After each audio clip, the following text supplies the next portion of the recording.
Hello friends, നമ്മൾ ചെയ്യാൻ പോകുന്ന ജേർണലിംഗ് കേട്ടോ ഗൈസ്. അപ്പം നമ്മൾ റെഡ് തീം ജേർണലിംഗ് ആണ് ചെയ്യാൻ പോകുന്നത്. അപ്പോൾ നമുക്ക് പെട്ടെന്ന് വീഡിയോയിലോട്ട് കിടക്കാം. നമുക്കൊന്ന് ഇവിടെ റെഡ് ജേർണൽ എടുക്കാം. തന്നെയാണ് ഇതുപോലത്തെ ഒരു പേപ്പർ ഇങ്ങനെ കീറിയിട്ട് ഒട്ടിക്കാനാണ്. നമുക്ക് കീറാവേ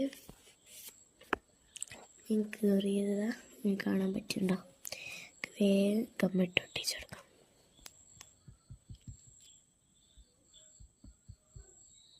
രണ്ടും മേലും തേച്ച് കൊടുക്കാം. ഇതൊന്ന് സ്റ്റിക്ക് ചെയ്ത് കൊടുക്കാം.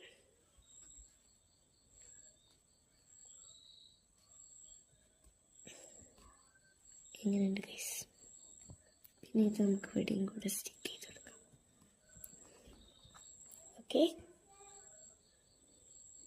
എങ്കിൽ ഗൈസ് നമുക്ക് സ്റ്റിക്കേഴ്സ് നമുക്കൊരു കുട്ടീനെ സെലക്ട് ചെയ്യാം.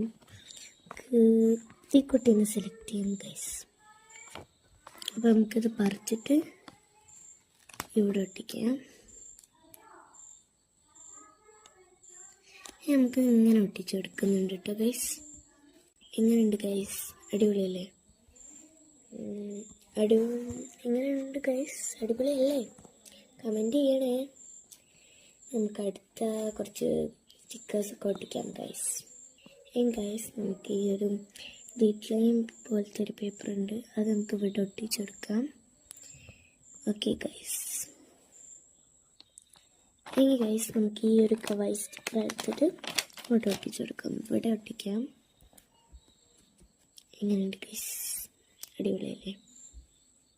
ഗൈസ് ഈ ഗ്രിഡ് ലൈൻസിൽ നമുക്ക് ഈ ഒരു ചെറിയൊരു എന്തോ ഒരു സ്റ്റിക്കർ, അതിൻ്റെ പ്രത്യേകിച്ച് പേരൊന്നും എനിക്കറിയില്ല, ഇവിടെ ഒട്ടിച്ചു കൊടുത്തിട്ടുണ്ട്. അതിന് ശേഷം ഞാൻ വീഡിയോ ഒന്ന് ജസ്റ്റ് ഒന്ന് സ്റ്റോപ്പാക്കി ഇത്രയും ചെയ്തിക്കണം. ഓൾറെഡി വീഡിയോ ഒന്ന് ജസ്റ്റ് ഒന്ന് ലാഗ് ആയിട്ടുണ്ട്, അതുകൊണ്ടാണ്. കുറച്ചുകൂടി സ്റ്റിക്കേഴ്സൊക്കെ ഒട്ടിക്കാം. അപ്പോൾ ഞാനൊരു തോട്ട്സൊക്കെ ഒട്ടിച്ച് വെച്ചിട്ടുണ്ട്. ഇവിടെയൊക്കെ തോട്ട്സ് ഒട്ടിക്കാം. മേക്ക് ഗ്രേറ്റ് മെമ്മറീസ് അല്ല ഗൈസ്, അതെവിടെ ജസ്റ്റ് ഒന്ന് പറിച്ച് മാറിപ്പോയി, അതുകൊണ്ട് നമുക്കിത് ഇവിടെ ഒട്ടിച്ചെടുക്കാം. ഓക്കെ, നമുക്ക് ഒട്ടിച്ചിട്ട് കാണാം കേട്ടോ ഗൈസ്. നമുക്ക് ജേർണലൊന്ന് ഫുള്ളായിട്ട് കണ്ടാലോ. അപ്പോൾ ഗൈസ് ഇതാണ് ഔട്ട്ലുക്ക്. എങ്ങനെയുണ്ട് ഗൈസ്? അടിപൊളിയല്ലേ? പിന്നെ ആരും ഗൈസ് ലൈക്ക് ആൻഡ് സബ്സ്ക്രൈബ് മറക്കല്ലോ കേട്ടോ. Bye guys.